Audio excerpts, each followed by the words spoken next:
welcome to Bad Movie Beatdown. Now, if you're wondering about the change of surroundings, a very generous fan bought me a hotel room in London. And with complimentary room service, I decided to order myself a nice, juicy tuna sandwich. So whilst I'm waiting for that to arrive, I'm going to do a review. And that review is on... Raid and Awe! Video game review of Film Review Impossible? What are you doing here? What am I doing here? I'm here to kick your butt, Film Brain. What else do you think I got you this hotel room? It was you? But why me? Why attack me? Because you're British. But we're in London, you nitwit, and I'm not that British. Oh yeah.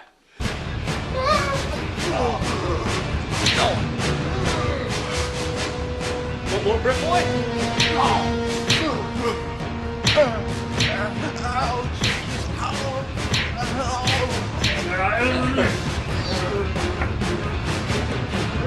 Housekeeping?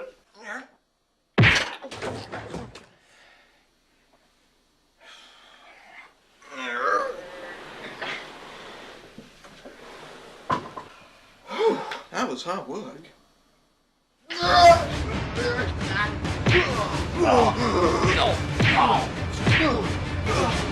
You want to do the review? Review of what? Disney's The Haunted Mansion. Oh God.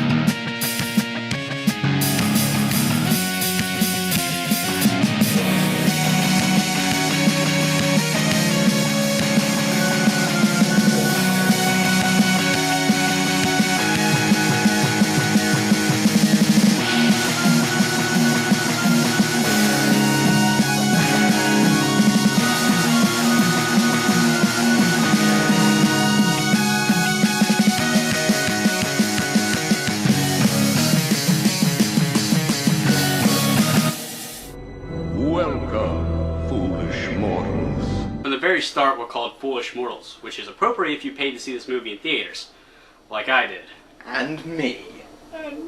Shut up!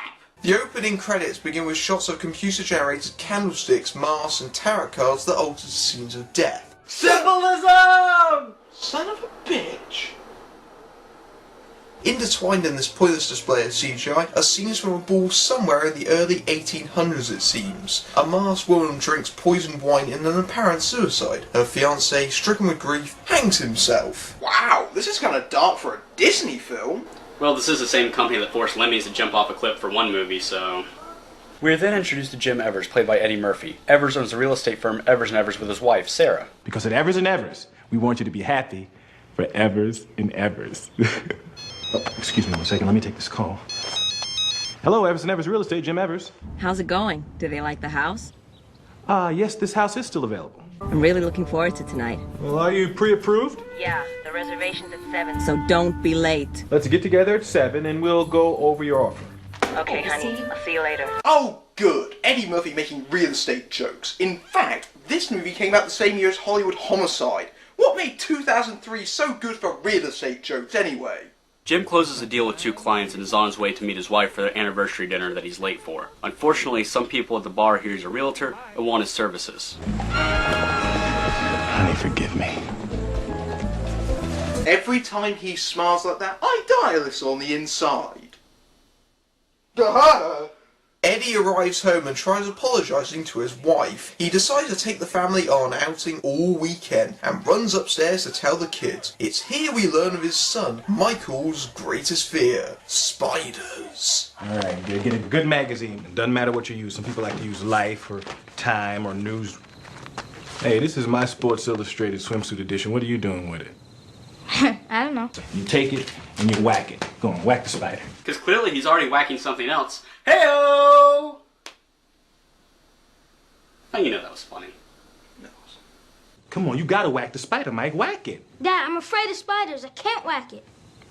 Let me explain something to you. All your life, you're gonna be facing spiders, okay? Hey! There. Happy? No, I'm not happy, Megan. I was trying to make a point to your brother about how it's important to whack your own spiders. Boy, I wonder if that will come into play later. Epic foreshadowing. I'm trying to come up with a catchphrase. Your mom liked it.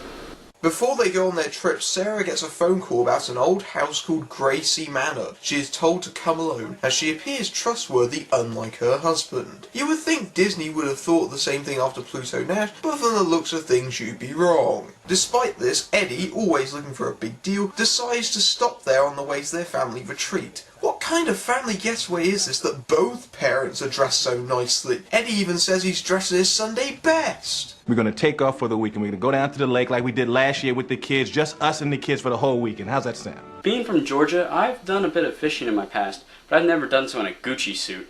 Armani perhaps, but never a Gucci. It begins to rain, so Eddie and his family take shelter under the porch. Look at the size of these knockers. Big knockers. See, that's funny because he means boobs. I especially love how Sarah is upset with the rain and even says she hopes it's not raining at the lake. Yes, Lord forbid you get wet at the freaking lake. They enter the house and are greeted by the butler of the mansion, Ramsley, played by Terrence Stamp.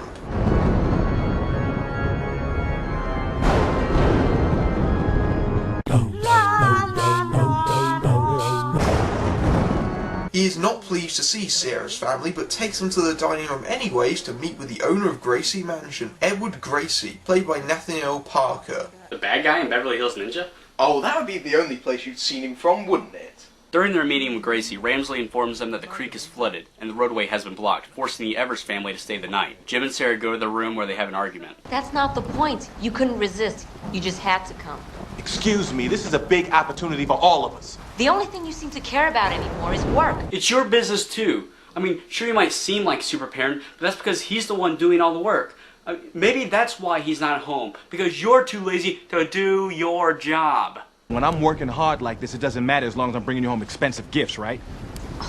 Well, at least they're going ahead and making Eddie Murphy's character just as obnoxious as he was the rest of the movie. Eddie and Ramsley go to the study to wait on Gracie. So Ramsey, how long you been a butler? A long time. What are the most important qualifications in case I might be doing some interviewing? Attending to every detail, understanding priorities, and above all, Overacting. Ramsley leaves Eddie alone, dumb move on his part, and Eddie discovers a secret passageway by accident. Wow.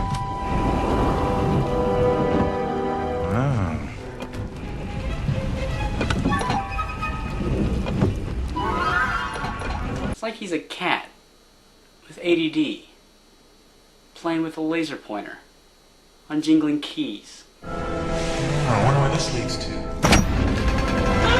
We then cut to Michael poking around in his and Megan's room. It's here we see a ghostly orb that looks more like the fairy that follows your Wii remote in Legend of Zelda Twilight Princess. Hello, hey, listen. We rejoin Eddie as he wanders through the halls of the mansion, coming across bits of CGI that can be described as pointless, and did I mention pointless? He then comes across a door that for some reason breathing very heavily. Those must be termites. Big ass termites, that's all. Jim enters the room finding nothing but a phone and mirror. God, this is like something out of Phantasmagoria.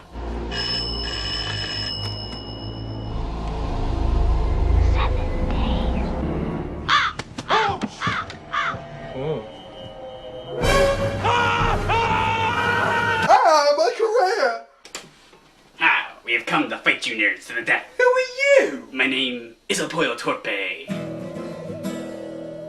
And I'm the greatest luchador in all of Mexico. You're actually a famous masked wrestler? Actually, pretty much just sits around my house all day eating Cheetos and watching soap operas. Quiet, nerd. I am here with my good friend and the person who will be helping me kicking your butts, Professor Celluloid. Professor Celluloid. Days of Our Lives is his favorite. Good show. Thank God I heard your voice. Hey, listen, I need some help getting. I lost my way. I don't know how to get out of here. Well, that makes...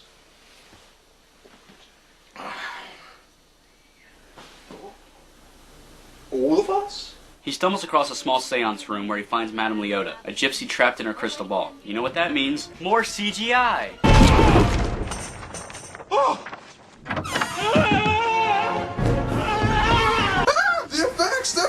pointless! As this absurdity is going on, the children follow the Zelda fairy into the attic where they find a picture of a woman that looks like their mother? What a twist! Apparently, the woman who killed herself at the start of the movie, Gracie's fiancée Elizabeth, was reincarnated as Sara, and this whole thing was planned by Ramsley to break some curse that is on the house. But they never explain how the house was cursed, nor why. What are you doing here? Who is that? Her name was Elizabeth. Dad! Get your things. Let's get out of here. Let's go. But Dad, we have a problem. Let's just find your mom and let's get out of here. Let's go. She can't leave. And why not? Because she can't. Oh, if I could tell you I would, but I can't, so I won't, okay? Mostly because this movie would be over much quicker if I told you. I'm a bit of a bastard like that, ain't I? Look, Disney has made 2 other movies based on their rides. The most notable, of course, was Pirates of the Caribbean. The first was the 1997 film Tower of Terror. It was pretty decent for a made-for-TV movie, plus it actually explained what was going on, despite having the exact same runtime as the Haunted Mansion. Wallace and Dina, 2 of the mansion's servants, inform Eddie that his wife is in trouble. Hey, look, come on. Look, Daddy's having more hallucinations. Let's go right now. Let's go. It's okay, Eddie. The writers were having them too. The group goes back to Madame Leota, who tells them that the answer lies in a key hidden in the graveyard. Wallace and Dina take the family to the cemetery in what can only be described as fan service, pretty much going through every bit of the actual ride. Look, if I wanted to see this stuff, I would, well, probably go watch this part on YouTube, because Lord knows it's a lot cheaper than Disney World, but still, it's pointless. Along the way, they come across 4 busts. The cryptos creak and the tombstones quake. Spooks come out for a swinging way. I was wondering if you wanted to know where the mausoleum was. Down by the old mill street. Stop f***ing singing! Eventually, they get to the crypt, and Eddie and Megan venture down in search of the key. How much do you want to bet that this is where all the jokes in this movie came to die? Well, I don't know about that, but if you listen closely, you can actually hear Walt Disney rolling in one of those graves. They find the key and start to head back when all of a sudden a zombie attacks them. You asshole. I would just like to remind you that this is not a metaphor for Eddie Murphy's career. Film Brain, I'm starting to get the idea that you think Eddie Murphy's career is dead. Well, it's on life support at the very least. Speaking of dead, even more zombies rise from the grave. Most likely the people that paid to see Pluto Nash. Wait, people actually paid to see Pluto Nash? Oh yes. That'd be as dumb as you. They try to leave the crypt, but the door shuts, leaving Michael to open the door, which starts bellowing spiders for no reason. Michael overcomes his fear and gets them out, and despite only touching the handle of the door, is covered with spiders. Told you it was epic foreshadowing earlier. Lucky guess. No luck. Just skill. They head back to the house and use the key to open a trunk. It is then they learn that Elizabeth was in fact murdered by none other than Ramsley. The butler did it? You gotta be kidding me. Ramsley goes on to explain his plan without really explaining anything at all, leaving Jim so confused he swings at Ramsley. Unfortunately, his strikes go right through him. Wait a minute, earlier, when the ghosts of Wallace and Dina hit the tree limb, it took their ghost heads off. Hello! Continuity, ever heard of it? Ramsley locks up the children in a trunk and sends Jim careening out of the house. Ramsley warns Wallace and Dina not to interfere again. There are worse things than purgatory, madam. Yes, and this movie's one of them. As this goes on, Edward tries to get Sara to remember her past as Elizabeth, but alas, to no avail. Do you believe that love is about second chances? About forgiveness? Eddie Murphy must have been really loved to get work after Pluto Nash. I know, my dear. I know. The children now. However, Eddie rushes in and saves the children that are dangling from a trunk held up by chains surrounded by suits of armor that come to life. And also, Eddie Murphy becomes Jackie Chan. True story. Eddie interrupts the wedding and reveals the truth about what Ramsley did. Hey, if you want to kill me, but listen, when I come on the other side, I'm gonna just be whipping your ass for all eternity, so maybe you should read this before you stab somebody. Read it. It's Elizabeth's letter. Her real letter, the one she wrote, the one he stole. You never saw it. Must we continue to listen to the ramblings of a lunatic? Oh, it's okay. The movie will be over soon enough. Then we won't have to listen to any of you ever again. Now that Gracie knows the truth about what Ramsley did, he calls up the fires of hell to help him.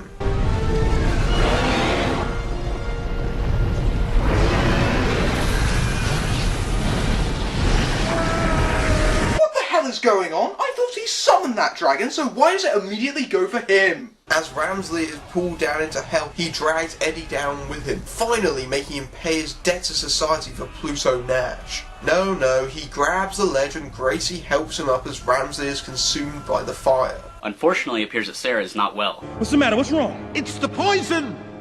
Oh, no. Oh no, he sounds so concerned about his wife dying. And his paycheck. Through Sarah's apparent death, Elizabeth, who as it turns out was the ghost of the orb, Sell the fairy! whatever, is able to reconnect with Edward, allowing them all to go into heaven. Sarah is brought back to life, Jim promises not to be so work-obsessed, and they go on to the lake for their family trip with Madame Leota and the Talking Heads. I love a happy ending. All in all, this movie's just dull. The writing is poor, the characters are either obnoxious or uninteresting, and the actors are either overdramatic or nonchalant in their performances. The worst part is Disney knows how bad this movie is. This past July at Comic-Con, Guillermo del Toro confirmed that he is actually writing the script for a new Haunted Mansion movie that's going to be a remake, and is actually interested in directing it. He said that the tone of the movie will be completely different from the original and won't have Eddie Murphy in it. And really, that's a good point. The Haunted Mansion didn't have to be scary and funny, as long as it was at least one of them. It could have been enjoyable, but it's neither. The only scares are jump scares more akin to something like Darkness Falls rather than a real horror movie. The jokes are deader than the ghost uses cheap references to the Disney ride. I'm Matthew Buck, beating down bad movies everywhere. And I'm Braden Orr. I review games and...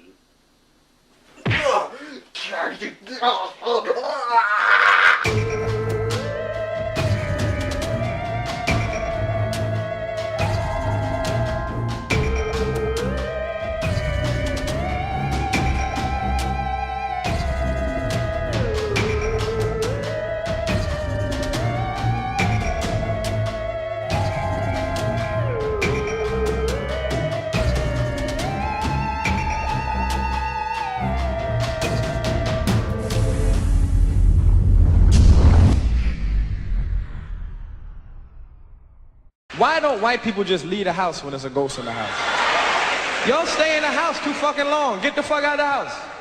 Very simple. It's a ghost in the house. Get the fuck out.